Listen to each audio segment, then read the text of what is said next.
So, what's up sa inyo mga ate at kuya? Ako nga pala si Kuya Len at nagbabalik na naman tayo dito sa Grow a Garden, no mga ate at kuya? Nagbabalik tayo kasi may mga leaks ulit, okay? So, hindi ko naasahan na magkakaroon ulit ng mga bagong leaks. Pero ito ay galing sa Facebook, okay? So, wag nyong iti-take seriously itong mga ilalabas kong leaks kasi most of sa kanila, wala sa chine-check kong legit na nagli-leak. Pero nasa wiki na sila, okay? Nakikita ko sila sa wiki. So, may chance na lalabas to ngayon or pwedeng hindi lumabas, okay? So, don't take it with a grain of salt, okay? Kumbaga, expect nyo na pwedeng dumating or hindi dumating. Pero bibigyan ko lang kayo kung ano yung mga leaks na nakikita ko ngayon. Especially, ang daming naglalabasang leaks pagdating sa Facebook, okay? So, bago natin umpisahan yung mga atit kuya, syempre hindi natin pwedeng kalimutan ang mga nagpapa-washout.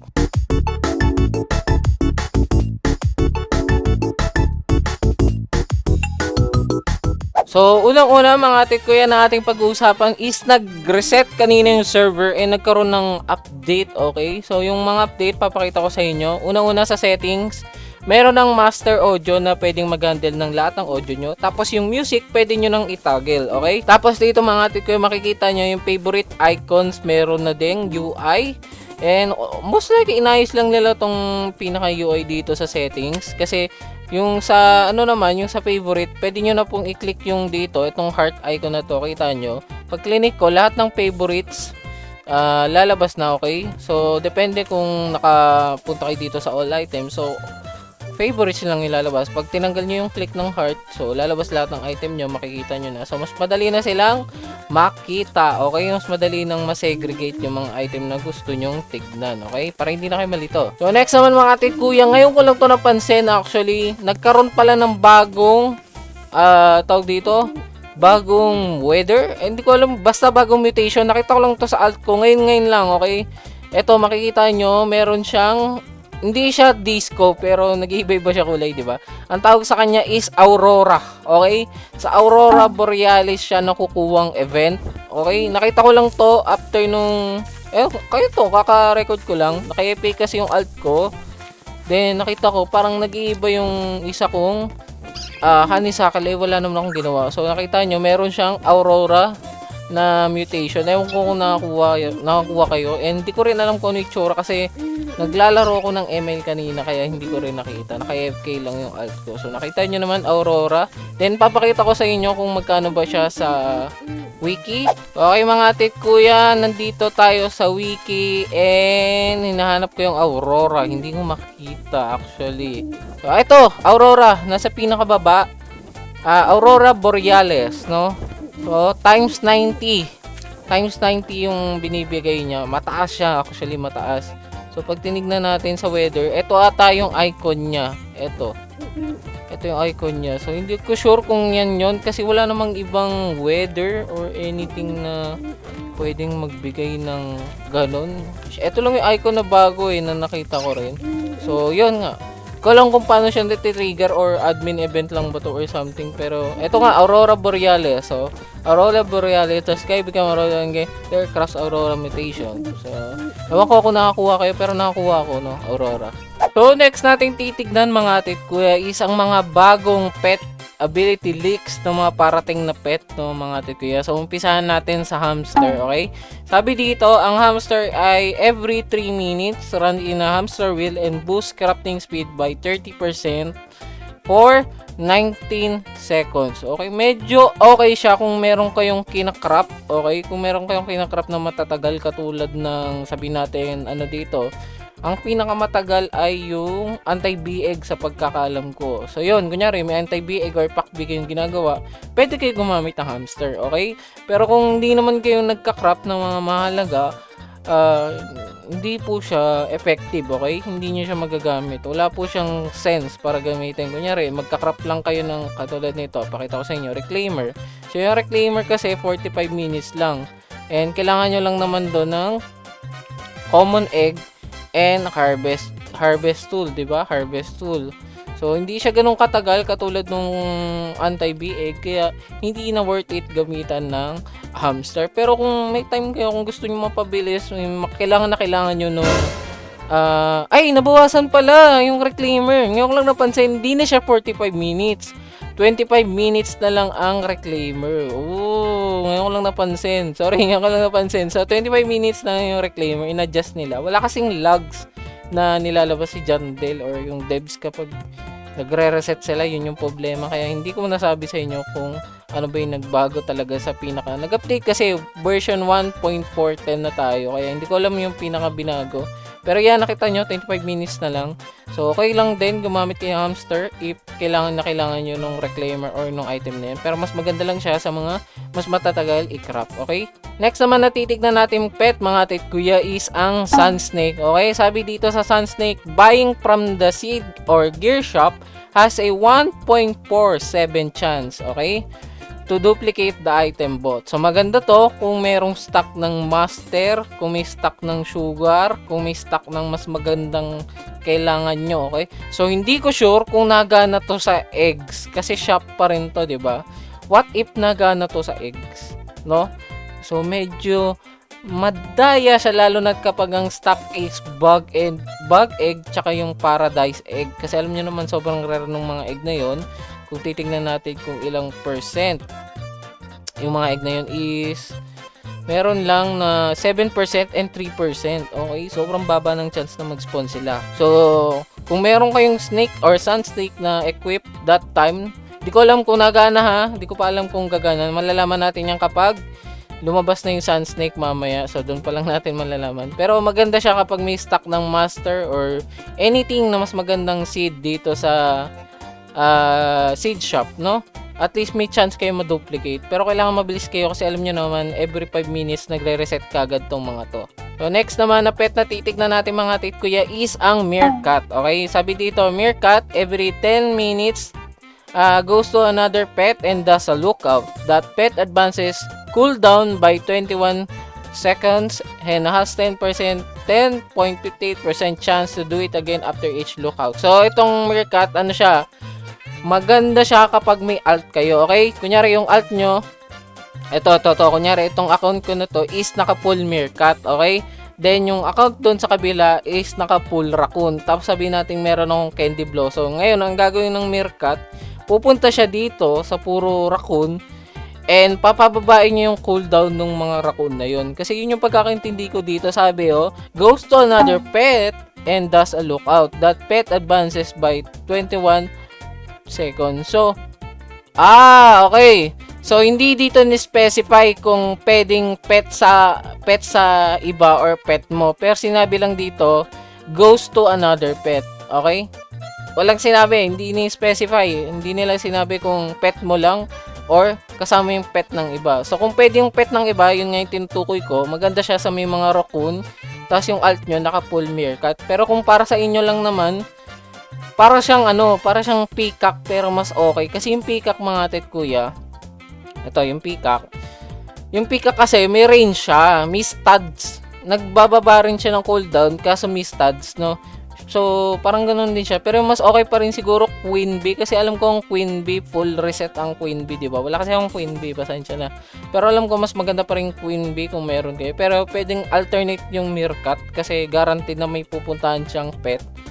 Tapos, yung may chance ulit na umulit yung yung lookout na yun para mapabilis yung cooldown ng ability. So, kung nagana to sa ibang players, etong meerkat, ang magandang gawin, naka-full meerkat yung alt nyo, tas kayo naka-full dragonfly, full raccoon, tapos kayo may candy blossom. Di pa ulit-ulit lang yun, mabilis yung cycle ng pagkuha nung nung raccoon. So, ganun, pwede siyang gawin. Kung pwede yun Sabi kasi dito, goes to another pet and does a lookout. So, hindi nila sinabing specific thing kung sino ba or pwede ba sa iba, no? So, yun lang yung pagkakaintindi ko. So, comment nyo lang sa baba kung ano yung pagkakaintindi nyo. So, next pet na titignan natin mga tit kuya is ang axolotl, no? Sabi dito sa axolotl, meron siyang 6.76% chance to summer type fruit stays after collecting. So, sobrang straight to the point yung ability niya. Maganda lang siya kapag merong mega summer harvest or summer harvest, okay? So, yun, mas papapadali lalo na kapag nagko-collect kayo ng mga sugar apple or anything na mas mamahalin. At least, nag-i-stay pa rin to and pwede nyong i-collect ng paulit-ulit. So, maganda siyang papatong siya dito sa giant ant and snail, no? Baka ma-duplicate nyo pa yung seed dahil nga nag-i-stay. So, siguro mas tataas yung chance yung ma-duplicate yung seed. Tapos, ma-duplicate din ng ant yung pinaka-crop, no? So, ang ganda nitong axolotl na to. Sana makakuha ako nito kasi maganda siya pagdating dito sa summer event and makakatulong sa inyo if ever may magbago man dun sa summer harvest. Okay, kung madagdagan man yung mga rewards. So maglaking tulong yan. Maganda makakuha kayo kahit isa, pwede na, no? Para lang mapabilis or mapaganda yung pag-donation nyo dun sa summer harvest. Then next naman na titignan natin is yung hyacinth na Macau. Okay? Every 8.34 minutes, 15.96% chance to mutate a nearby fruit applying the wilt mutation. Okay? So para siyang yung Macau na scarlet pero wilt yung nilalagay nito. Kumbaga yung parang nalalanta. Alam niyo ba yun? Yung nalalanta yun. Ganun yung nilalagay niyang mutation. So, maganda kung meron kayong scarlet tapos itong hyacinth kasi magkaiba naman sila ng mutation. So, magandang tulong yun. Hindi ko lang alam kung etong wilt mutation is merong kakombine na mutation katulad nung verdant na binibigay nung tawag dito? Nung scarlet. Kasi kung wala, mas maganda yung scarlet Macau. Kasi yung scarlet Macau, nagko-combine siya sa sun-dried. Okay, nagko-combine siya sa sun-dried tapos nagiging paradisal sila. So ipapakita ko sa inyo, meron ito, may verdant itong honey, itong rosy may verdant. Meron ditong may honey. Ito, makikita nyo, may honeysuckle dito, may paradisal na pero pwede pa rin siyang lagyan ng sun-dried or verdant. Pero bawal na yan bigyan ng verdant, alam ko kasi magiging paradisal. So, bawal na kasi may paradisal. No? So, maganda yung Scarlet Macau compare sa Hyacinth. If itong Hyacinth Macau is walang combination na walang combination na mutation. Okay? Pero maganda rin siya para hindi ko pa alam kung anong multiplier niyan pero malalaman natin paglabas. Okay? So far, yun lang naman yung mga leaks about sa Fets kasi yung Fennec Fox is meron na sa wiki na talakay ko na yung last video kung napanood nyo.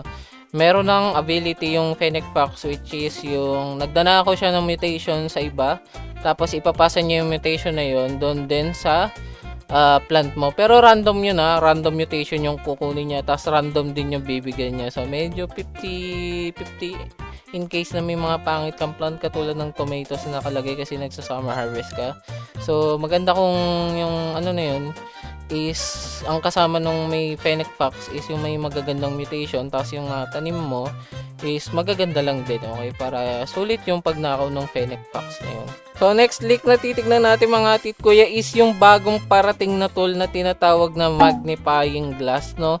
So nakita ko lang din to sa FB and meron na rin siya sa wiki so ibig sabihin possible na dumating this update or pwedeng hindi kasi hindi natin sure pero meron na sa wiki okay magnifying glass so ang nagagawa ng magnifying glass is pwede mo nang i-check yung value ng plants nang hindi siya pinupulot so kunyari gusto nyo ma-check yung pinakamalaki yung plant kung ano ba value niya with mutation so pwede nyo nang i-check at least hindi nyo na kailangan kunin tapos ibenta in case na gusto nyong paramihin yung mutation kasi yung iba sa atin syempre nanghihinayang na pulutin yung malalaking mga plant natin lalo na kapag tingin natin yung papaldo, 'di ba? Katulad nung sa honeysuckle ko. So kung lumabas lang din kaagad 'yun, hindi ko na kailangan pulutin 'to, 'di ba? So, 'yun. Maganda siya. Hindi ko lang alam kung nagana 'to sa plant ng iba. Kunyari, pwede mong i-check. Kunyari, gusto ko i-check tong malaking honeysuckle na 'to kung magkano na. Hindi ko sure kung pwede kasi kung pwede magiging talamak ang nakawan lalo no kasi pwede na nila i-check kung magkano ba yung plant mo and hanapin nila yung pinakamahal mong plant no kahit sabihin natin minsan kasi may mga maraming mutation pero hindi sila ganun kamahal so makikita na nila ng iba kung alin ba talaga ang pinakamahal mong plant kapag meron silang magnifying glass so yun lang yung hindi ko sure kung nagana siya sa ibang tawag dito sa ibang garden no so kung nagana siya sa ibang garden yun nga magiging talamak lalong nakawan kasi madali na makita kung magkano rin ang value ng pinakamahal mong tinatanim So, next leak na pag-uusapan natin mga ate kuya, ito hindi talaga ako sure sa part na to, okay? Ang dami pong leaks na gumagawa nito. Iba-iba yung merchant na sinasabi nila, merong yung naka-heart air balloon, merong yung ito si Georgia, tapos meron yung dome yung merchant. So, iba-iba, hindi natin alam kung ano yung totoo, pero sabi nila, meron daw darating na bagong merchant. And yung bagong merchant na yun is magbebenta sa atin ng mga possible bagong mga items and possible bagong seeds. Okay? Siguro similar siya doon sa ano, sa tawag dito, yung sa Moonlit event, yung may owl. So, hindi ko kasi naabutan yun. Pero yung sa Queen Bee, almost same lang naman. Siguro ganun yung darating na bagong merchant. Kaya let's expect na parang ganun na lang. Pero hindi ko sure kung sinong merchant yung parating. Okay? Kasi ang dami pong leak sa Facebook. Hindi natin alam kung ano yung totoo doon. Kasi nga, hindi ko pa rin nakikita sa wiki kung ano yung talaga yung totoo doon. Pero, may nakita akong isang leak, no? Yung tinatawag na Burning Bud. Okay? So, yung Burning Bud, hindi ko sure kung totoong ano to. Totoong sa seed shop to lalabas. Pero nakita ko sa wiki, meron na siyang seed. Okay? Sabi sa leak kasi, nagkakalaga siya ng 50 million pero common lang siya. Ibig sabihin, placeholder lang yun mga tikuya. Ano ba yung placeholder, Kuya Allen? Ibig sabihin, hindi pa yung final na presyo niya or yung final na rarity niya. For sure, prismatic to pag lumabas. Tapos yung price niya is malamang hindi pa. Kasi yung sugar apple, magkano ba? 25M. Ay, hindi. Possible pala maging 50M to kasi 25M yung sugar apple. So, possible. Then, yung rarity niya is for sure maging prismatic yan. Yun nga, may nakita na ako sa wiki na ano niya, na seed. So, possible na lalabas siya this update or pwedeng hindi. Pero malaman natin yan kasi meron ng leak sa wiki. Ibig sabihin, possible din na dumating siya. So, mga ate kuya, ito na yung giveaway natin. No? Pipili na tayo ng winner para dun sa ating tawag dito, 2 trillion sunflower winner. Okay, yung last winner natin si Sen, hindi pa rin siya nagre-reply, no?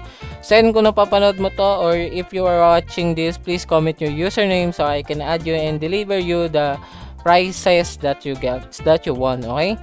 So, guys, eto na. Meron tayong 12 comments dito. Ibig sabihin 12 sa inyo nag-comment ng #care. So, tignan natin kung sino mananalo yung sunflower. So, ang nanalo po ay si Jid Paul. Okay, si Jed Paul 123. So, congrats sa'yo Jid Paul 123. Add na lang kita and di-deliver ko sa'yo mismo diretso ang sunflower mamaya. Okay? So, Jid Paul, makikita mo, i-add na kita. Please accept na lang ako, okay? Para ma-donate o para ma-deliver ko sa'yo yung sunflower, no? Accept mo na lang ako, tapos join ka mamaya sa private server ko. Chat na lang kita or chat mo lang ako, okay? So, congrats ulit sa'yo, Jid Paul. So, yun mga tit kuya, hanggang doon lang actually lahat ng pwede kong ibigay sa inyong leaks by this time. Anong oras na ba? Time check, 2 PM. Wala pa naman ako nakikitang ibang bagong leaks, no? If ever meron man mamaya na lumabas, gagawin ko na lang siyang shorts. Tapos, tignan nyo na lang.